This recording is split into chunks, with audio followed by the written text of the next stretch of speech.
Ko hingoa ko Pausinawa me Salt Lake City, Utah. Pa ko fie tai leki mo toko toa pe I he whiawhini. Ke ha polokalama whekau aki pea moe tohi whakahino hino. Pea ku makatuunga ai polokalama koe ni. Iha whehui na e au taki mai kia te au. O whekau aki pea moe re soni ko ia. O ku whakahoko e he pure tapu kau mātu a. I he sāpate ua, mo e sāpate whā, o e mahina takita. Pe neongo te tala noa ki he kōlomu ai kau mātu a. Ka aku kau ai whoki pea mo e hoa lotu ai whine o whā. Ki moa ke hoko atu ai tau whitano a ki ko whi kore ke lau maari e ke ne tōni I au. Ko hi ngā ke o atu hangahi whakamatala o ku whakapapaui. Mo hangahi whakamatala to tono, ke lawa ke toni I ki tau tolu, I he tau ngāwe whakataha ko ia ai hou eki tangata, mo I hou eki whawhine, I he tau mua e taha ko ia, ko hono toko ni ai me mipa kotoa pe, ke nā wausia ho nau hākea ki I, pea moho nau whakamoui. Nā ku maa whainga maari he ahoni ke u aru atu ai ki ho mau wōti. Pea u hu atu ai ke mau whataha pure tapu ko ia ai kōlomu ai wōti o ko kauai. Pea nai whakahoko ai re soni o whikau aki mo e rea na e whai e Elder Oaks. Ai a koe rea ku pehe ko e covenants and responsibilities. Pe ko e ngahi fuakawa, pe mo e ngahi ngafa, pe ko e ngahi whatongia. O hao me ngahi fuakawa ko ia. Pe nei whai ai he toko taha I he kalasi ha whihui. He nei whakatau mu ai le soni ko ni ke ngahi fuakawa ko ia. O ku tau whakahoko ko e me mipa o e siasi. I he ngahi te mipare. Pe nei whia toko taha o pehe. Ko e taimi whe o ku totonu ke vete ai. Aho ku kāmeni. A te kore whamore more ke tau tānoa maa pe mo mai nongo fua. Pe ko e taimi whe o ku totonu ke to'o ai tokua. Aho tau kāmeni. Ka pao e mau ke to'o. Pe nei whai lewa ai ngahi whakamatala. Aia ko e ngahi whakamatala ko e ni. Nai to'o mai e hani ihi. Ai whakamatala a pi sope pe koe palestene o e steiki. Pe koe ngahi whakamatala u tau wanga maheni hono ave holo o whekau aki mo e whehui ko ia. Pe rotonga koe lere ai kalasi na ku ongoi e ngari tōki tua ai ngahi tari koe ni. Na ku kore ange whai ako. Ka pau te tau whoki ki api I he ahoni. Pe tau alu o lau ai tohi whakahino hino I he wahe tolu walu, poini hono ni ma, poini hono ni ma. Koe whakamatala whakamui taha ia. Pe koe tu uni whakamui taha whaka ofisiare ia. O ku tonu ke ilo e tō taha ko pe ke tatau e tau whakamatala, tatau e tau mau. Pe tau siaki a ilo motua. Hake ke urau atu au he kalasi. Kono hinga no e taimi. Ka ke tau alu o lau he kono hinga he ko whaka ata mai ai tohi whakahino hino. Ke lau ai me mipa kotoa pe. Pe aku pehe ai tau tala noa ko ia I he whiawhini. O kulahi au pito ai ngahi mau kehe. O whekau aki pea moere soni ko ia o totonu ke whakahoko e he pure tapu. Pea moe whine o whā I he sāpate ko ia o ku whakahoko ai. Pea koe mau ai ni tokua o ku pīki tai ai toko lahi. O pehe o ku totonu ke nā re soni tatau tofu. O totonu ke whakataha tokua ai kautaki ko ia ko romo e kau mātoa mo e kautaki o whine o whā. Pea nau warea ai re sonu tonu ke whakahoko. Pe o toton ke nau fe telefoni aki. Pe ko hae whaunga o ku nau whakataha e nau whakakaukau mo nau ata mai whikaki mo reso ni. Pea to tonu ke tatau tofu. Pea kua mai ngahi whakakaukau koen ke tatau tofu, me kau pisop malolo. Koe kau tamana nau tupo hake he siasi tokua, koe mauia. Hange koe tari na aku whai koe ia ki he maukalasi i he ahoni. Koe tohi o ku tau alu koe ki ai. Ke ne hanga o mai ai whakamatala whaka ofisiare, ai polisi, ai tuu ni, ai kou to tonu ke ngawhe pea tuku lolo ki ai taki kotoa pe. Whakaloto whanua, o ku mauia me he tohi whakahino hino. Ko ia i he ahon, i he whiawhini, te ulau i atu me he tohi whakahino hino, ai whamatala ko ia o whekau aki.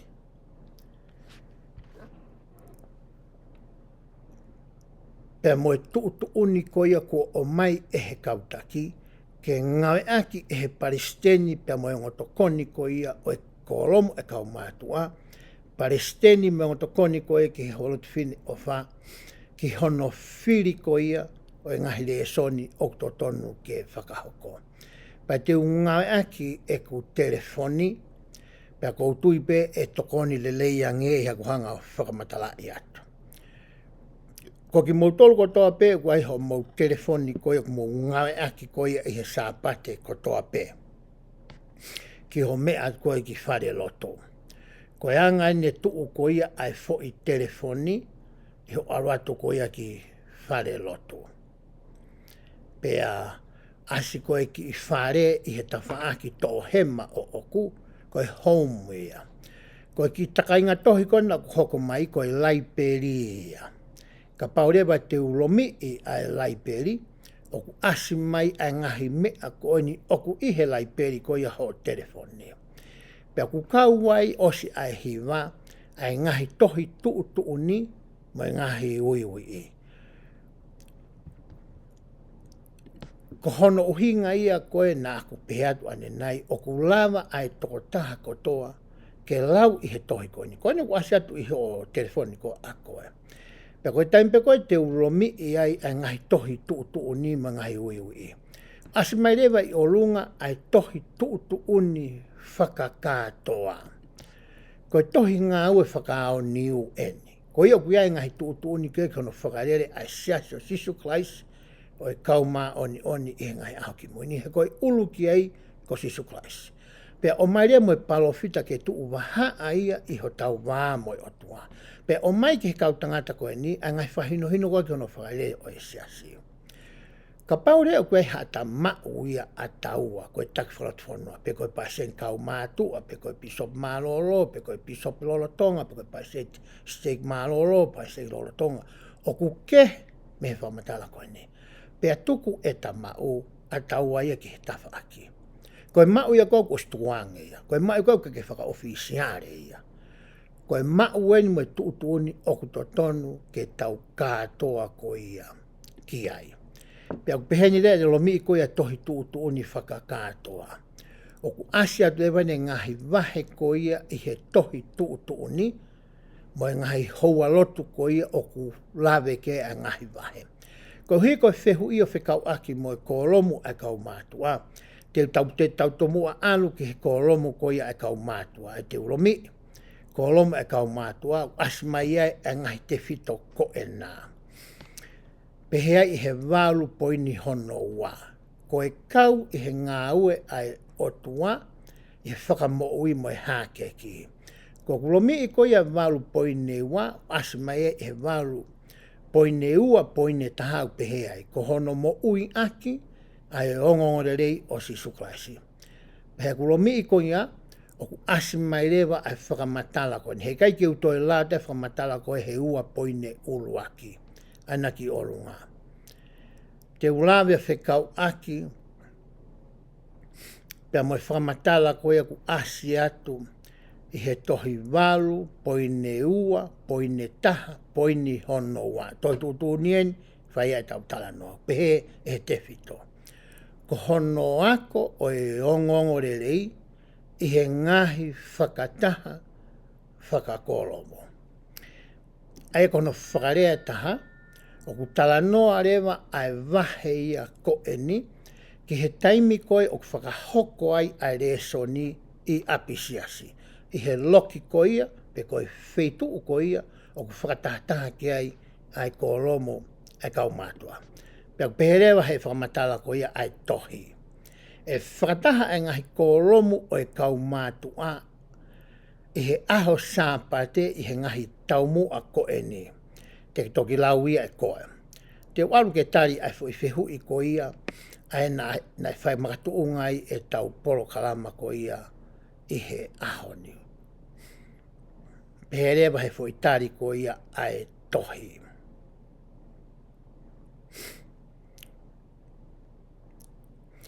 Fo i tari na wasat koe na. E whiri e he kau Palestini si o e kolomu o e kau mātua, a ngahi te whito ke whai ai hawhare. Whai tūtū nia. E whiri e he kau Palestini si o e kau mātua. Ta taupe e whiri e he kau Palestini si o e whine ofa. Ai ko hinga ko e Palestini mohono tokoni. Te nau whiri rewa, ko hai lau ai toi whahino. Te nau whiri ai ngahi te whito ke whai ai hawharei, whe kau aki moia o makatuunga i he ngahi whie mau ai kau me mipa o e kolomo. Nei kai ke pehe mai fo i whakamatala ia. E whakataha e Palestini si o i whine o whāmu e Palestini si o i kau mātua, pēr nau whiri hare son tatau. O kai ke whakamatala ia. Ko e whakamatala ku pehe mai. Whakataha kehe ai kau tangata, Palestini mo tokoni ai kau mātua, Palestini mo tokoni ka whine o wha, pēr nau whiri ai ngahi te whito, ai ngahi resoni koe ke whai. O whakatatau ki he whie mau ko ia, ai kau me mipa o e kolomu e kau mātua, pe koe kau me mipa o e kolomu pe koe hoa lotu o e whine o wha. Ko hono whiria ko ia o e ngahi resoni ko ia o ku tau whai. Koe tūtū nia mai koe he tohi. Koe mea to ton koe ke whai kei ai nofo. Koe mea to ton koe ke hoko koe ria hona, ke ne tataki aki aho o ngā ue, koe Palestini o e kau mātua, pe koe Palestini o e whine o wha. O kui kai ke toi whie mau e ke tau whakawhanonga tau tolu ke kau pisope mā lolo. Mai kau Palestini kau mātua mā lolo. Mo hai e kau taki mā lolo. Pe koe kau taki lolo tonga o kuna o mai nā tolu hafo i whakamatala o ku kehe au pito ia mehe whakamatala koe ni. Koe whakamatala whakamui taha en. Pe hange ko mea nā tau tala noa ke i he wike ko mariu atu. Koe ngahi whakamatala me ngahi riu me ngahi whakalahi koe ni o ku tānaki whaka elektronika ia. Pe aku mahinga ke tau mui. Pe koe tau mui i koe ia. Pe tau sia ke mau motua. He koe mea ke whai ai koe ai wālau mo longa, mo whakawhekiki, mo whekihi aki, koe kai koe ke tau alu ki he whutohi koe o kua o mai pe whakamana mai ehe o tua ai kautaki ke o mai ke tau whakaaonga i. Hoko te lau koe ia ai tohi. O totonu ke tuku ha taimi whiunga ki hono a koi mo area i le rei o e ongongo le rei i api siasi. Pea hoko rewa mata. O totonu ke nofo taha e tokanga. I he ngahi te whito i rea e taha pe ua mehe koni whenisi lahi whakamui taha. Tala mane toi whahinono ai wheitu u koe o ku whakasio me ai a soni ke whai. Koe hae koni whenisi lahi whakamui taha. Aia ko epereri o i wanoa ua wha, ko i koni whenisi lahi, whakamui taha aia. O ku to'o me iai a resoni. Pea ku peheni rewa hono to'o. Ko i whairea ka whapitania koe koe primary, pe koe uraki kautangata o whai kei ai sio, ai Palestini me o tokoni koe ia o e kaumatoa me whine o wha. Ko e rea koe o whai e toko tahanima, e kautangata ku tauhanga poupou, ko e kau palofita, kau tangata kikite, mo e kau tangata mauwhakaha. Ko e kau tamau tau laki alu ko to'o mai e naurea o whakaaonga e. Pea ka toki osi au pito rea e kau tamko ia. Pea tau toki ala rewa ki he rea e kau fitu ngofuru, mo e kau taki koi e ngahi houa lotu koia o e se asi whakaluku fua koia i mamani. Ko whewhahino hinoi. Whakataha paristeni mono toko ni, nau hanga warea ia e rea soni koia ke whai. Osi, te wale feitu u whakatu ki ai rea soni, ai te tau hoko ki ai, he osi e whamatala koe ni. Osi koia, pea ilo rehe toko taha kotoa i he kulupu o kau takakai tangata, me whine mātua, ai rea soni koia oku whai. Koe tari nou ia me he tohi tuutu ni, o whekau aki, me ngahi rea soni koia oku tau whai. Pe hange koe mea nā kulame ki ai i he wike koe ni ku mahiri ato. He kai ke lava e ha taha ia ke ne ta ofi. Ai rea soni koia ai pure tapu mo whine o wha i he sāpate ua, mo e sāpate wha, kai te whaiha mea ke heia. Kai ke lava e taha i he kau takura tonua. Pau ke nau mui pau ke whakahoko to tonu, ai ngahi rea soni koe ni mo ngahi houa lotu koe ni, e sāpate takitaha oku to tonu ke whakahoko ai. Te ulawe rewa he taimino wheka aki mo e rea soni koe angahano whiri, mo no whakatuu koia o e rea soni ki he telefoni. Te alu ke telefoni. Pau mo seo mai te alu rewa me he telefoni te ulomi e ki i whare. Ko alu ni ki he home, ana asia ti o lunga, he telefoni. Pea ko ngā ke rewa Britania. Ko tami kone ko aru whai asetai mea koe ni. Ko e rea soni ko ia ai kolomu ai paunti fulu tahawa, ai a koe woti o ko kauai iau. Pea ko asia ko sepitema aho waru. Ai ko e mau rea soni eni i he aho ni. Nai whiri ko ia he kau palestini si ko ia o e mau kolomu. Ko te whitoina e mau rea soni. Ko e covenants and responsibilities. Te usio pe te uhanga o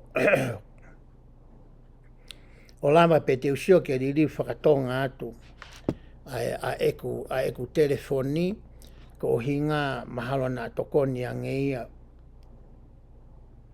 ki hono hako koni e tau usio koni i he whiawhini.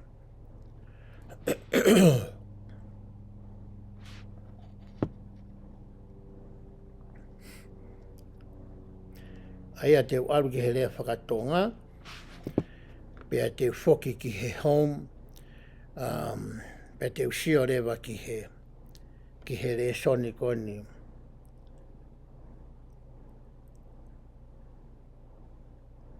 O whai koni mautolo. Aia koe mau rea soni ni ki he ahoni. I he foi toti koia e tolu o ku asia tu koe na i he rea soni. Ka pauna ki sio mai pe. I he le sonia ko rome kau mātua paundi futahawa September ahono i hoko mai bua i toti e tolu ai.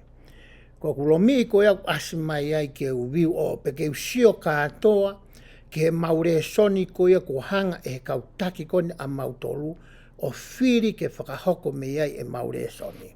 Ko kulomi pe ko ia e whirea kona ko i viu o. O ku asi mai rewa ia hene e maure soni.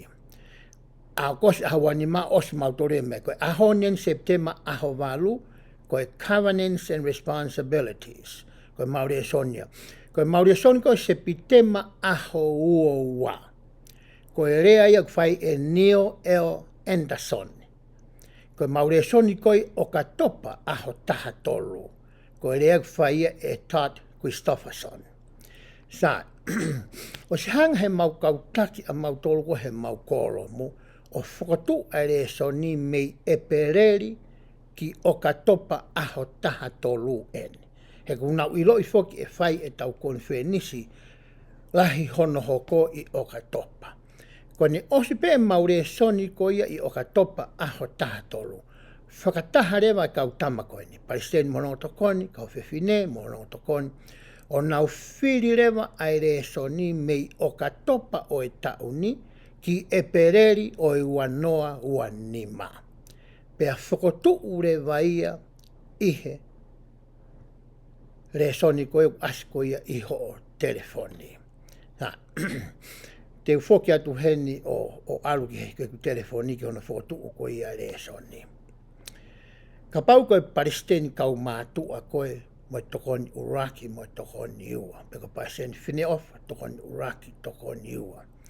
I ho mou telefoni e asi atu ai ai whakamatala ko e ni. Pea koe taimi koe nengo he kai te urawa e au whai he kono inga koe ki upaiseni kau mātua. Ka koe taimi koia te ke hanga ai o lomi i koia ai fo i me ai tolu koia na aku tala noa koe ki ai.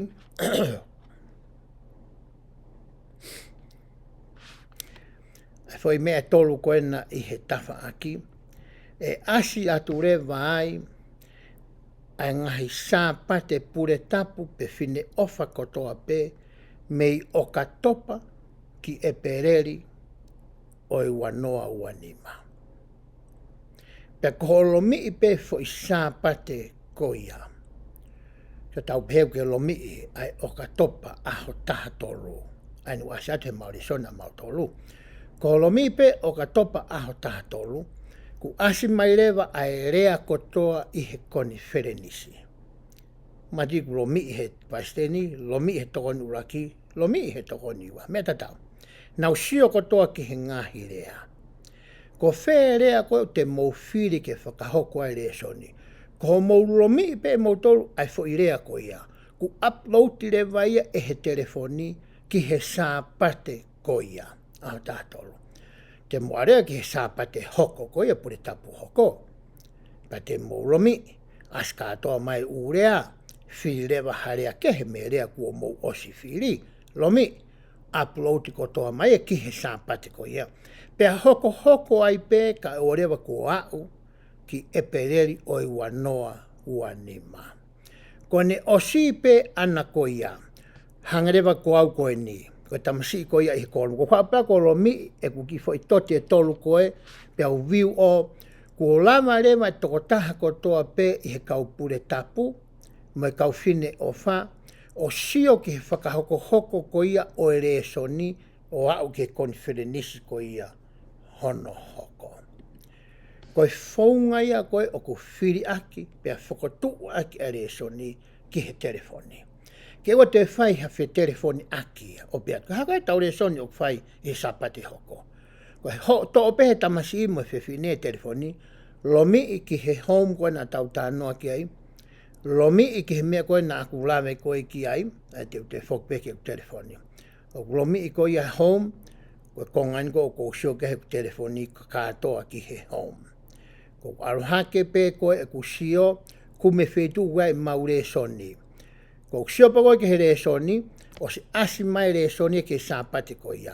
Ka paure te uwhie ilo, koe hae toenga o re soni, ke wiki hono tolu pe whaka hoko mai, ko lomi e fo i toti hono tolu, lomi e ai viu o, pau scroll hakereki o runga, tala mai rewa, o se asi mai ia, i he telefoni, ai pure tapu kau mātua o kotoa pe, mo e telefoni, ai whiwhine ofa kotoa pe, ai re soni koe ia, ke nau whakahoko.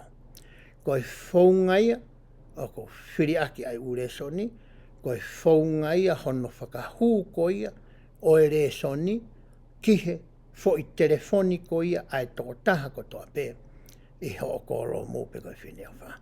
O wano hinga nei mai sa se ngahi mawanga tokoni keni, ke whakawawe i pe whakamaa a ene ngāwe.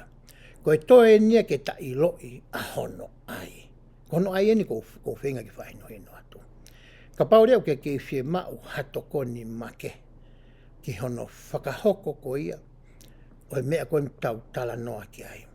Te ke lawa pe koe o email hangatonu mai ki a te au, pe te ke lawa pe koe telefoni mai ki a te au, pe te talawa pe taua ke ta hanga o aia ngahi stepu ko ia, o kuto tonu ko ia, ke ngāwe aki. Koe tāria whika aki mo e whihui ko ia, koe hā koe re soni oku to tonu ke whai. Ai koe tari nou, o koe kai ki ha taimia e re soni ta tauai, ai whine o wha, mai kau mātua. O koe whiri e re soni ko ia o whakawai, he whema o ko ia ai korpo. Pe ko hape whainga whema o ko maulotua e kautaki, pe tala atu e lau maari e, o ko whiri ke ere soni. Pe osko ia, pe wai wheitu ke whotu ke ere soni. Kio te moto e hela, ilo he whai a ko ki mua, ke teu ia ki mua au pito ke hauku ma teu. Ilo he tamasi ia ko ki mua au pito ke hauku ma teu. Pe alawa lewe ke tau wako whakataha ai ongo oreri, e kai ke ngata i api, kai tokoni i atu mei api siasi, e tamu tau whiare a ki ai koia, i here soni. Maha te ualu ki he konga whamui koia nā ku lawe koia whekau aki, pea mo e to'o koia o e ngā hirea, pea mehe Pea meherea koia koe ai toko taha nima. Pea osko ia pakatoe me iai, pea toki to'o rewa ai ngahi rea koia, ai ngahi.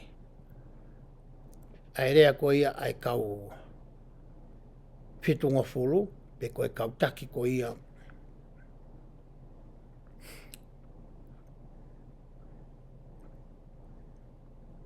Ai kau kumhake mea koia uase e whakamatala koe ni. Kono i ngā ke tau whamatala i pē mehe tohi, mehe tūtuni asi. Aia koe konwhenisi ena ku asi atu koe na iho moru telefoni.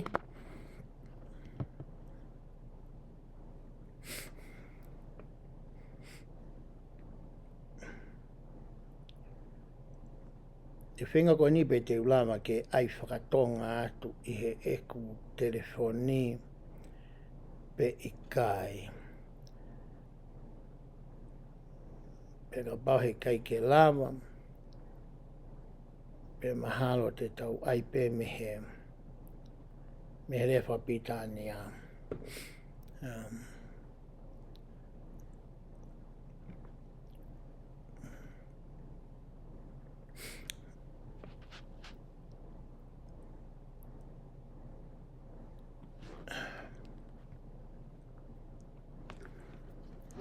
Mahalo ko telefoni ako. Koen ka te opa pegu he rea whakatonga. Ai koen, tulu aspe rea whakatonga. Koe mea koe nā ku tala noa koe kai whikau aki pia mhono whiri ko ia o e re soni. Ka pau te ke alu ko ia ki ho laiperi. Ko alu koe ki he laiperi ko asiai ai fo i mea koe ne i olunga koe ngahi tohi mo i ngahi re soni. Koe mea te ke lomi i. Pea ko alu koe ke ngahi tohi mo i ngahi reo asiai fo i rea koe ni koe whine ofa mo i ko lomu ai kau mātua. Pea ko holomi i koe au pehe ai. Ko hono a koi e ako mo whaka au ngā i ngahi pōpoaki me he koni where nisi lahi. Koe whaikonga koe ni ku mahu inga au pito ia ke lau pea mahi noi e he taki ko ia o i kau mātua. Palestini me o tokoni o kau mātua. O Palestini me o tokoni ko ia o kau whewhine ofa. O whikau aki, mohono a koi ko ia, whiri o re soni, mohono a koi. Totonu ke a koi me e ko ni ke whai ako. Ko hiki hae whai ako o kutoi ki i mateu te wange, pea whakao fiofi mai e ne whai ako, ke mea koe ku mou whakaamu koe ke a koi. Pea ukafu ke totonu ke wahai pere soni patuange whai koe ke whai teria pene mea kou whai. Totonu ke whetu utaki whakaaho ia. Me he kautaki ki he whai ako. He ne uhinga na mou whiri ai ai re soni koia. Pea talaange ki ai ke whakamama whai. Ai mea koia o ku mou loto ai koe ke whahoka re soni koia. O kako ni hae whai ako ia pea tuku e mea koe mou tokanga mou tōki ai. Ka hae whai ako ia o nofo ia he talanoa toho a ki i koia o whai he kaurea ki he erito mo uho re soni. Te o alo lau ate mea koe me whainina asi pehe ai. O ku whakahoko e he ngahi ko lomu e kau mātua mo e whine o wha, ha whatongia mahu inga i he ngāue o e whakamo ui mo e hake aki i. He nau ngahi whakataha i he sāpate, o ku nauarea i ai whaunga ke whakaao ngai ai ngahi ako naki, i he ngahi pōpoaki o i koni whenisi lahi, whakamui taha, i ho nau ngahi whatongia i he ngāweni. Kei tai ke he me whamata toi tūtūni. Mō whakata, ta mō ware ai. Hoka te lau koia ai whahinuhino koni ki ono a koia. O ko whiri e kaupai si o ko romu o e kau mātua. Toi whiri he kaupai sen si koia o e whine ofa. Ha pōpua ki koni wherenis ke nā wako me iai i he whakataanga o e sā pate taktaha o whakatatau mo e ngahi whie mau ai ka inga loto. O ku liu he tama liri whatonga ai ka inga loto me whairea koia koe members. O kai ke hungai ke ka inga loto whakakatoa, pe ka inga loto whalufua. Ko hingai ki he me mipa koia o e pure tapu kau mātua mo e me mipa o e whine ofa. Ko e whie mau i o hinga ki ai ai whakamatara. Pea hoko atu e lau koia ai resoni. E lava foki he taimi e nihi ke whakotu uangi e he pisope pe pasen whaske ki ha pōpoaki. He ki ririu whaou koe na tautara nofa mui koe ki ai. E lava e he pisope he ne whiarea aki. Pea moe taki o e kau mātau me whinofa. Ke iai ha sāpate e whakatahai aki naua. Lava le leia. E ririu whaou koe ni. Pe koe hae mea ku nau loto ke whakahoko whakatahai ki nau tolu. Mana tui ke he pē sāpate ni mai o pisope. Ai ke tauhanga ilono ke he. Sāpate ni mai ko sāpate e pisope. Ka e toi lava e he pisope mo taki o kau mātua, mo taki o kau whine wha. O pehe ke iai ha sāpate e pure tapu e ta. Ke whataha ia ka kai whiwhine mo e ka kai tangata. Lava le reia. Ai ku ase atu koe ni i he tala noa koe ni. Pehea, i hono whakakātoa.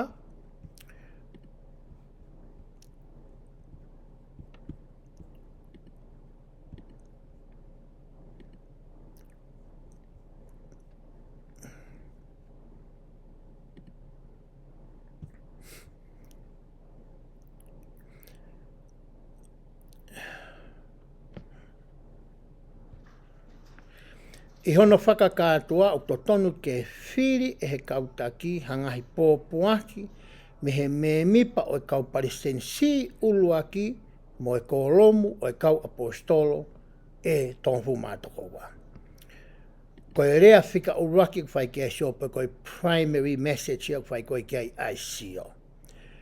Ko e toko parofita mo toko ni toko tahawa. Kau tamaku kwhai kia. Toi hoka pefa matala ko ia ai tohi. Pehea.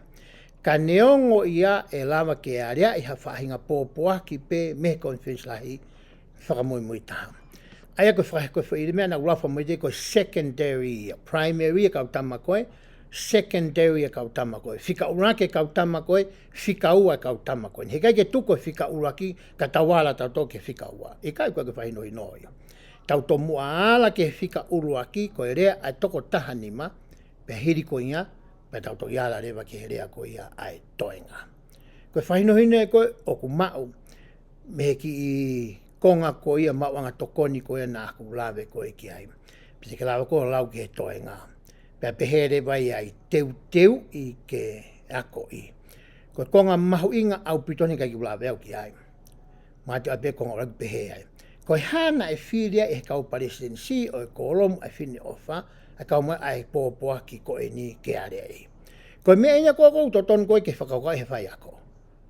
Tam kou ksiwa ki whare kundi, koe mea ula kako na atamai, koe hahono uhinga na hanga he kau tangata me kau whiwhine o mai e pōpoa koe ni. Paka pau kai ke mahino ke whai ako, o ku telefonia te whai ako ke kau taki o ekeang. Koe hako e taumu o ku mauloto ke whai ki ai ai whakamamafa. He ku mahu inga pito ke whengawe a ke whai ako mo e kau taki. He ka pahe kai ke aha whetu utaki. I he lotonga o e wike. Peko wike ua, peko wike taha e aho kotoa pēr. Koe mea rewe whai e tō ke he whai ako, mo e mea koe nā mō whakaamu koe ki ai e kautaki. Pea utalange ki he whai ako. Koe mea nto tonu te ke nofo ai aho whamatala. Koe te whemai ke te hau te whamatala ha mea ke. Nofo pēha fo i whamatala ko ia, o whikau aki mo e rea ko ia pa whakaatala. E whamatala ko ia ai rea o kune hanga o whakalato ai whie mau ko ia ai kuropo.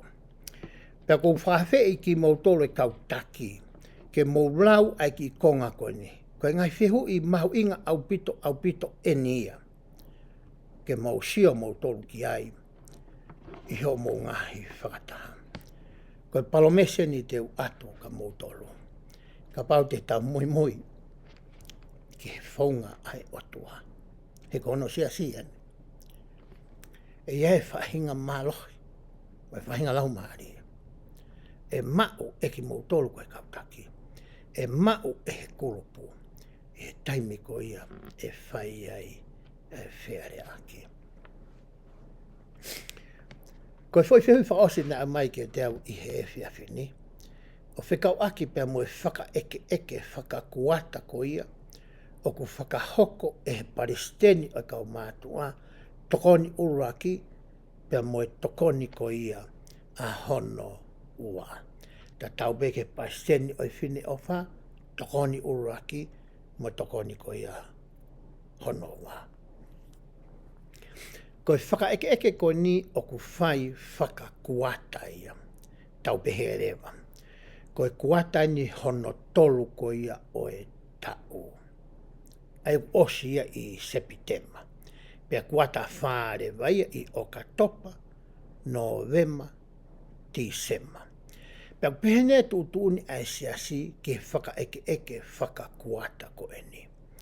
O kui kai ke tari ai kautaki ia ke toki whakahoko pe ia he mahina whakaosi o e kuata. Madi koe kuata ko ni hono tolu, ko siulai, Aokosi, Sepitema. Nā totonu ke kamata ai whaka eke ia koe ni mei siulai. Aokosi ko Sepitema ene. Koe wike ko ni hono ua. Ai ko wike tau amana koe ki ai. Os totonu ke osi ai whaka eke whakakuata pe koe interview whakakuata ia ko ene. Pea osi lewa wike ua koe o Sepitema. Ai koe kuata e hono tolu. Koe wike he no tolu, whakataha rewa paristeni o kau mātua mohono tokoni, paristeni o whine o whā mohono tokoni, o nauhanga rewa discuss o area, e ngahi whamatala koe mo ngahi ripoti na anau mao, me he kaulakanga tauhi i he interview mo whaka eke ko ia na anau whai. Pea nau sio whakaluku fua ai whine o wha, ai kautaki whine, mai kautaki o pore tapu ki ai. He oku mou tau mua taha i he whakakaukau ko ia, ko hono toko ni e me pako toa peke nau mau ho nau hākia ki i mo nau whakamooi. Pea wahe whārewa fo i tau mua ko ia. Kau wai ngāu e whakawhai whikau. Kau wai ngāu e whakatemi pāre mo i tohi hoko. O kau wai pea mo e tokanga e kina ko ia o e paea. Pea mo e masiva. Pea kau wai a hono mo ui aki o e ongo resi supaisi. Ko hono wahe whaia ko ia o fo i tau mua whakao niu ko ia ko e hākea ki i mo e whakamo ui. Pea ko e lakanga tau hi mo e whakaike kong tau whai o ku nofo ia i he tau mua ko e mo e te whito ko hono tokanga e kina o e paea mo e masiva. O ku asiai ai whaka eke whakakuata pe ko interview whakakuata ko eni. Pea ku lava pe interview ka pahe kia ke lava ke pehe ke mao whainga maaria ke mō whea mātaki ke mō whakataha i aloki apisiasi. O ku lava pe ke mō Zoom lava rere. Te ke lava pe ko telefoni atu ki ai o eke ange ki ai ke he ongo tamā. E sai pe ke tau whaka eke i he aho mea. Ka mu whaka eke pe mō tolu ia i he telefoni pe koe Zoom. Kau kai ke totonu ke pehe koe whaunga ia o ku ngāwe aki i he kuata tata. O ku tohe maho i ngā whoki ke iai ai taime o ku tau whemātaki whakasino ai mo ni ihi koe ni. Pea wērea ngahi whehu i kua o mai e he siasi. Ke whakawa e ai a whaka eke o ku mōwhai, pea mō toki tānaki mo ngai whehu i ke o ku wei e he lau maare ki a koe ke whakahoko i he whaka eke teke whai. Te uhanga o atu e ngai whehu i koe o mai e he siasi. Koe ngahi whehu i e. I olunga pehe ai. O ku hanga e he sāti ko e ni o whakamama whai a hono maho inga ko ia o e whaka eke pe koe interview whakakuata ko ia o ku tau whai. Ke lava ke ngā ue le lei, pe a ola le lei ai ngā ue whakatauhi ko ia. Ku wahe i ka te ki tau tolu ke tau whai. Ka ula whai te whitau o asa atu koe i o lunga i heke mea pere mai. Koe tau mo aine interview koia o ku mou whai. Ke whai ha whea rea aki koe council. Ke whai hanoa ko i pe whetokoni aki. Pea moe kaulakanga tauhi a whatongia ko nau whai. Pea whai ha tauhi. Ka i kai ko ha fo i ripoti ata atape. Koe lau fika pe. Koe tau mo ai. Koe tau mua ke mo whe mātā ki whe longo aki. Pea whai ha whea rea aki. Ripoti mai ngo tamau, me whamatala o ke whai te koe taki. O area i hangahi me ai. O koe ai whehiki aki ai. Pea me whe pou aki. To teach one another. Pea lava re vai ke tau hanga rea tau tolu he taki o minister. Pa ki hanga i ko toko ni whakaloto lahi. E ngo mea ko ia kuna whakahoko e ngai whakataui. Kau kai ko hafo i ripoti pe ko eke atu pe. Nai whewhe homo aahi. Homo lakanga taui. Nā lava, ko ni io mai pe ko ni osi. O kai ko ia ia. Ko whainga maari e ia. Ke mo whea dak pe haurea ngai whehu i koe mai e he siasio. Ko whakataatai no ngai whehu i. O to tonu keke o atu e koe. Ki he ongo mea ko ia. O ko ke hanga whae keke o pe atuai. How is she doing? And me he perspective ka kai whiwhine. Whe a whisi i naua. O eke ani ke hongo tama kuku mai ka te au. Whe hake a whisi i naua. O hingania ki au, pala whisi i naua. Whamatala ngo tama. Mandui, e eke ta tau poki he whin mātua kau take whine o wha. Ke whin mātua koku nā mai ki o koa. Whe hake a kariola. Whai whamatala ngo whin mātua ko ia. Ki he kau taki o kau whine o wha. Whamatala ngo tama tangata ia. Ki au. Pea toi eke atu. Whe rewa whanau a whisi naua. E eke ni ke he ongo tamatangata. O tu pure tapo. Whe hake e nau no fo. Ko mea whai koe eke ai. Pe whamatala e ngotama. O te peko atu whio no wau pe ai. Ko e ha ai ngahi malo hinga ko ia o whisi naua. Ko e ha ngahi mea o poto ai a whisi naua no whai. Ko e ha hono tare niti. Ta tau pe i he whakatua sino. Mo whakalau maari. Ko uhinga i fo i whehui. Hange koe ni. Ko hoa i ko o ku. Poto i he crochet. Ai la langa koe ne ngai fu kafu. Ui koe he whin mātua. Koe kafu raki ko ape koe ha. Tā wani horo mo i ngahi mea. Ne langa peo la langa me whangi kafu no moro. Ko hono tare ni tia o ona. O totone ke ilohe pai seni o e whine o wha. Ko hono uhinga ka iaha whie mau mea pehe ai woti. O ku kau e whin motu ai koe o oku e hingoa kou to mua whai ki ai sio. Ke mai ta e totongi e ne kafu ke aunga. O kaka eke mai ki totongi, i gai. Ko e taa i atu e kariola, whie mau ha kafu ko noi ngā guai ki mea whie mau ki whamiri he woti. O si mahino ki he hoa ai koe arwatu koe ai fui kafu koe ia. O tai totongi ia. O kai totongi ia. Ko eke atu koe ki he ongo tama e kautaki ki ongo tama tangata. Ko hae malo hinga o sinawa. Ko e taria. Ko ke poto masia ko nā whahinga mea. I mea whakatua sino. Ka e lava ia ke tokoni i ngai mea whakalau maari. Pe hiki i rewa he kautaki. Ai malo hinga koni o ko tala noa kia. Hiki he kautaki whine o wha. Hiki he kautaki ko ia o e pure tapu.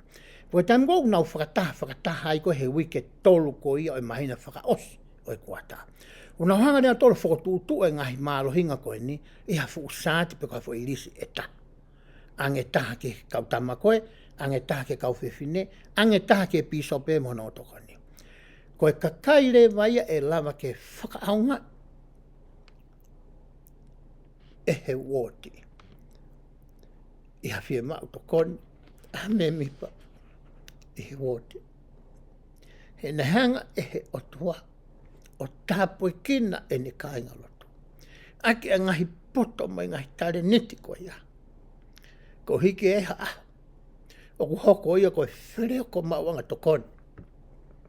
Ki he kāinga loto e woti ko ia. Pe ko e toenga ko ia. O e steiki ko ia. Ko noek mahu inga apu i toa e fo i whehui ko ia. Whai hono hoko pehere vai. Ko hare wa ngai whainga taa ia. O ku whehanga hangai. Pea mo whisi naua mo hono family.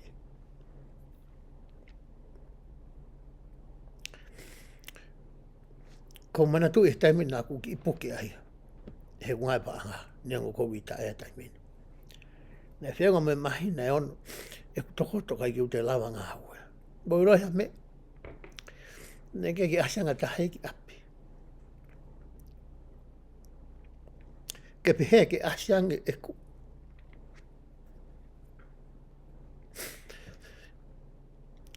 E ku whawha api he taimi ko ia. Pe pihe ke telefoni mai. Pe pihe ke asanga e piso pe maha tahe o toko ni. Ke wakai he nā ku tokoto o bita whi mahi nai ono kakato. Mure tamane asanga koe ki api. Koe piso pe wot papalang koe nau tomu a kawe ma whiha ngaki. O ku maho inga ke tauhanga i loi. E ngai whainga tā ia. O ku iai e kainga loto.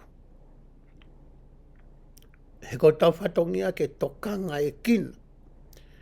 Ai paia mo e masipa. Ko nēku mahu inga i koe, kau koe ke tau lava o alu atu. Ke mao hataimi ke tau whemata ki mga whaim, tau telefoni. Tau tukuata ki i mea nau matapa. Ke nau i lo. Pe nau o ngo. Ai off. O tau mao koe ia. Ke teki nau tola. Ko se hui au whai kohono hoko. Hei ngai whainga tāia. Vai tuku pehere vai toi whainu hino ia. Ka paure aku i lo e heongo whatongia tauhi. O kia whie mau vivini mo whakamawawe. O koe ke tataria ke whaka eke koni whai koe ni. Paure ke whai e tokonia e heongo mea ko ia. Ko nawa ka ulak tokonia ku whai. Ki tokoni whakataimi pe. Kau whie kaia. Ato ki mea kai whakafuafua pe ke nau mo oi ke aho taha. Pea telefoni rewa e kaulakanga tauhi ke kau taki ko ia i whine o wha. Pe koe kau mātua o oange kei ai whie mau. Pea me iai ke piso pe o ka whie mau. Ke whai ai tokoni ko ia. Ke oua na iai ha taimi. E whie kai ai e whanau ai eiki. Pe te nau nofu ai he whakapo uri. Oi kai ke mo ui e nau uhina. Pe mate e nau hita. Ka nau mokosia he amana koe ni ke tō mai whai ta momoko. Koe whehu ia koe o ku whai koe e he kautaki. Ai nā ku tala noa ki ai. Koe whehu rewa hono hoko o ku pehe ai. O ku wanga whe rewa e tauhanga koe ia toko ni. E ngai whe mao koe ia o ku tala mai. O koe whe mao koe short term. Whe mao taimi no ia. O koe whe mao ia koe long term. Koe whe mao ia o koe loa ia mahina tolu la wau tau e taha tau e ua. O ku wanga whe rewa e tauhanga koe ia toko ni i. Koe mea koe warea i koe paiseni whine o whamono o toko ni paiseni kau motamu i he whakataha koe he wike tolu o e mahina whakaose kuata. Koe hae toko ni te tauloa whai e he ongo kurupu e ua koe ni. Kai ki whakafu i tui. Ke ai pēka tuko kautama. Whakataha i kātoa ka kai whine me ka kai tangata o siofi aki ai toko ni koe ke whai. Ko no hinga mahu inga e koe ai poto koe nau mahu nau tare niki. Kau tange koe ni. Ka pau whie mau ke ngahi whi tuai wei koa aku, ko hinga o kamata ke mawhai ta pangu e tau whetano aki. O ko si ilo he paisen kau matua, ai kau tama he uoti unau poto e sima. Ko tā iki ai, ke nau o mai o ngahi a eku tuai wei koa a aku. Ko whatongia oku, ka pau te ulawa. Ka pau te ulawa e au o whakatau mai. Ai si ma, ka hae kau ta ma o ringi. Pe ka pare o kwai ke ulawa e au whakatau mai ai si ma. O ku lava e he piso pe ia, ke tokoni me paanga au kai, ke o mai ai si ma ko ia, ke ringi aki a hoku api. Pe haure kau tangata pure tapu, o whakahoko ai ngawe ko ia, tai totonga. Pa koe ospe koe ngawe, bawe rewa ke fuka, o te ose ngawe, pe hange kou te holo wa e holo iho to tua whare ke tari ke anga seniti. Ko hinga ku mahu inga i koe i loi ai tare ni ti mo mea ku nau poto ai. Ke au koe ke hearea i koe fie mau. Ko hae whaunga o ku toko ni aki, o ku tau sio ke kakai whakalukufua o i woti, pe koe steiki, ke o mau maha ngai tokoni me te ki nau tolu. He ku tawa e kautonga i he ahoni ke tuunga, po tau poto ki tau tolu i he mea kotoa o i ngā au e moui. Koe te whi mau ke more hasirini a haka inga lotu, ke to tongi aki hani i ke. He koe poto mo e tarinitia ne atu e o tua ke tauhi a koe mo family, pia ke toni aki hani i ke. Hoka te whamatala e whihu i pehe. O kuanga whe ai hanga e ngahi malo hinga, o e tangata koe ni pe koe whiwhine koe ni, ke tauhanga whaka au ngai a me o na poto ai ke tāpue kina aki. Hamo oi ahani ike. Whiu i maho inga, au pito e ni. Ia si kakai koe ke nau hau nau tō ke lotu. Ka hu nau tari nau tō ke ngāki nau tari ni ti, ke nau tōni a ka hani ike. Pe hanga e he ngāwe tokoni ko ia, o ngahi ki nau tō ke nau whuki mai. Ki he ongo o reo Sisu Kaisi. Koe whihu ia e taha ko ia, o tau whai ko ia.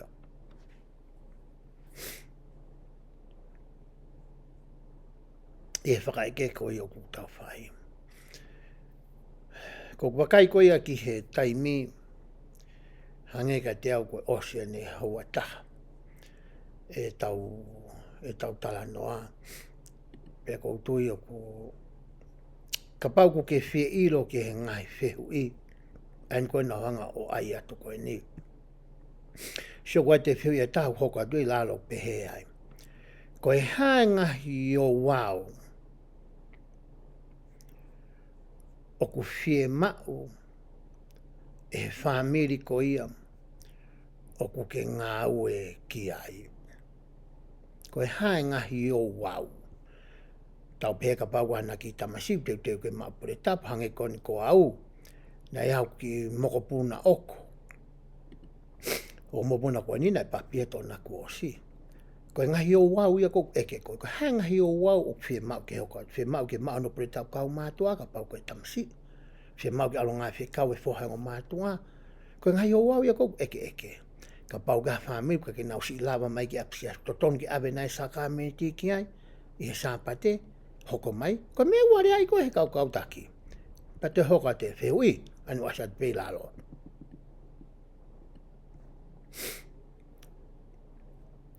Whiui pehe ai. Koe hae ngahi o ngoi whakalau maari o ku ke ma.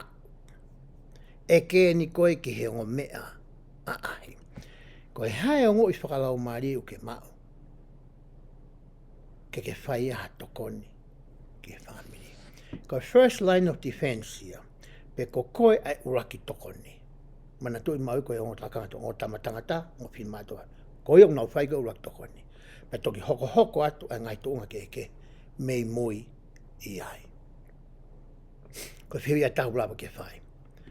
Toi hoka te whiu ia taha. Pehe ai.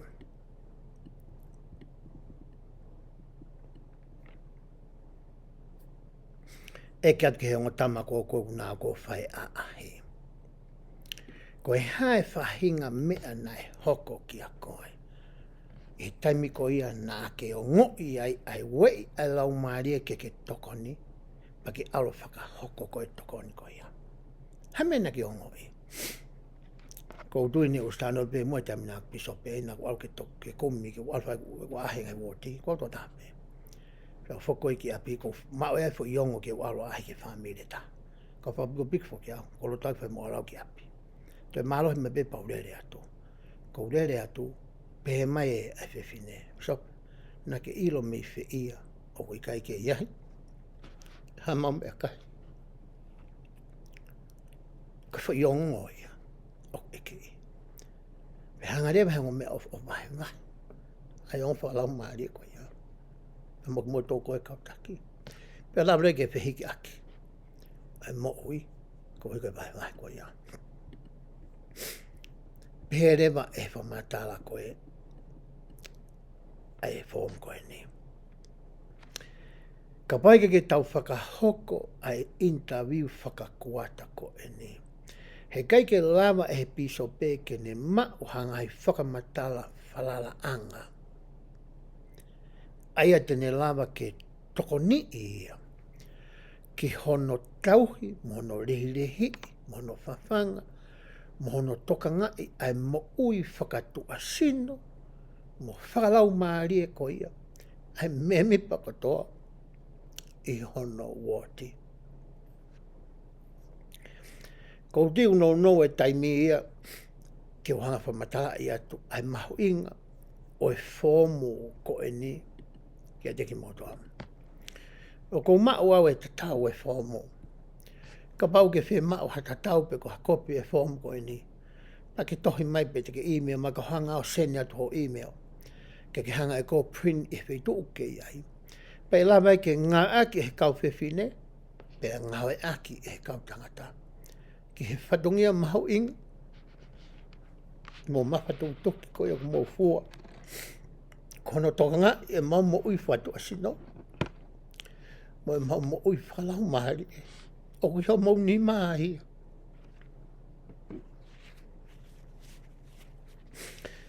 O si hanga pehe o tua tiu tiu. E whaunga ke mō hanga i lo i ai. E mau whia mau. Ke o nā taim. Te mau tu e noa ai. E mau hoko koe me mipa hono siasi.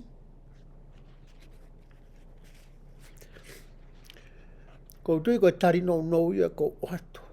E he whia whini. O whika aki mo whihu i la lahi koe ua koe ni. O ko tala noa ki ai. Ai re soni ke whai. I he sāpate o whine o wha mo e pure tapu. Mo e whaka eke koe. O totonu ke mo whai. Pea koe ripoti koe ave koe ki he siasi. O kui kai ke ripoti atu ai a lahi ngahi whamiri whai kai a ahi. Ka koe lahi o e ngahi hoa. O ku whakahoko ki ai ai whaka eke pe koe interview whakakuata. Ai aku asia i he laine tata. Mo i laine hono tahaua ko ia. O e ripoti whakakuata ku ave mehe ngahi woki takta. Ke headquarter ko ia o e siasi.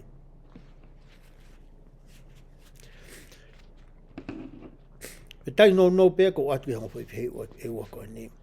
Ka pai to e aha mea e toi whie mau ke whai ke halawe. E lawa pe ia ke toi whakahoko atu ia i ha whai ngā maari. Ko kore whamamori ka teki mō tolo ku mō whanongoa po kalama e whia whini ke kau pisop mālolo, ke kau pasien mālolo, ke kau taki loro tonga. Nā ku ongo atu e whamatala pehe koe whie poto mo whie ilo mo e hāfua e ngai whakakaukau. He tami nā ku papi urui mai e ke he siasko ni. Nā ku loto au ke tuku hoku loto. He tami nā ku hoko ai koe taki mua i he siasko ni. Nā ku siaki aku loto i api. Nā ku loto au ke kumi ke whinangalo o e otua.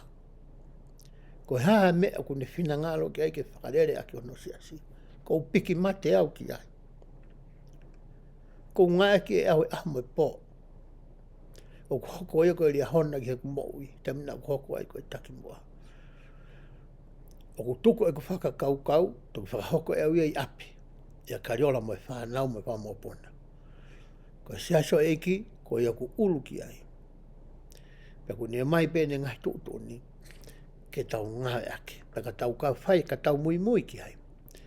E tāpe kina mo ui ko ia, ai kai ngalotu. E wafa sisu klaisi. Amen.